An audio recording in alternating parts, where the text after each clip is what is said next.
Arizona, homeowner's best friend. How am I going to cut in the perimeter of that ceiling? What am I going to use for that? Again, we like a brand called Purdy. We use either a 2.5 or 3 inch brush. Some of our painters like angle. When I was painting, personally, I liked a flat brush, a straight brush. That was always my preference. But either an angled or, go ahead. Mm-hmm. Angled or a straight brush. What's the thought process behind the angled cut? The angle, it's supposed to help you be able to make your lines a lot crisper and straighter. That's the thought process there.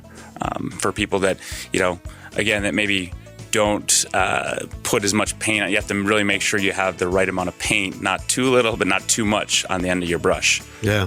When doing a lot of times you'll see people dip the paint and then they'll wipe one side of the brush, then they'll wipe the other side of the brush, and now you've got a dry brush. Mm-hmm. And you're not going to get any paint. The paint job's going to take you twice as long. You're not going to get a good enough coverage. There's going to be lots of holidays in it. So I always encourage people, just wipe one side of the brush. Yes.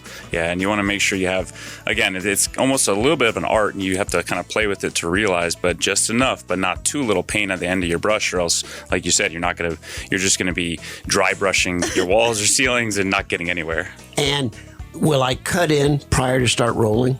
Yes, that's what we recommend, especially if you're using a velvet, an eggshell, a satin, or even if you're using a semi-gloss sheen, because if you don't do that, a lot of times you can get flashing. Yeah. So if you roll out a whole room and then you try to come back in to brush it all in at the top and at the bottom by the baseboards, then you let it all dry and you can look at it, and sometimes you can see all your brush marks, and it doesn't flow, it doesn't look good, it all flashes right there. So yeah, we recommend cutting in kind of one wall and then coming right behind while the paint's still wet and rolling that wall. Got it. So you don't cut the whole room in first.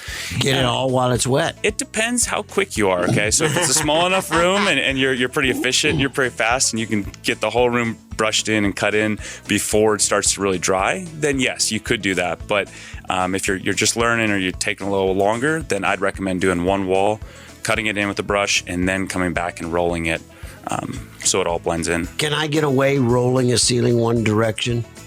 No, you're going to see a lot of roller marks if you do that. So we recommend doing it both directions. You're going to roll east-west. Mm-hmm. Yep, and then going north and south. And then do the whole ceiling, and then come back and do north-south. Yep, exactly.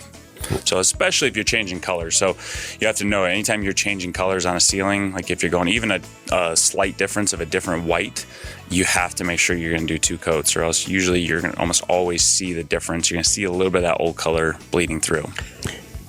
And one of the funniest things when it comes to coats, not funny, but a great example, our Rosie on the House logo has a rosy red dye in it.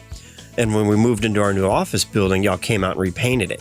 And we have a whole wall with the rosy red. And I think it took them 7 coats to get that fully converted. I was going to say, I remember hearing about that. I was going to say 5, at least 5 coats is what I heard. But yeah, maybe 6 or 7. But yeah, the reds, yellows, takes a lot more paint to get it covered.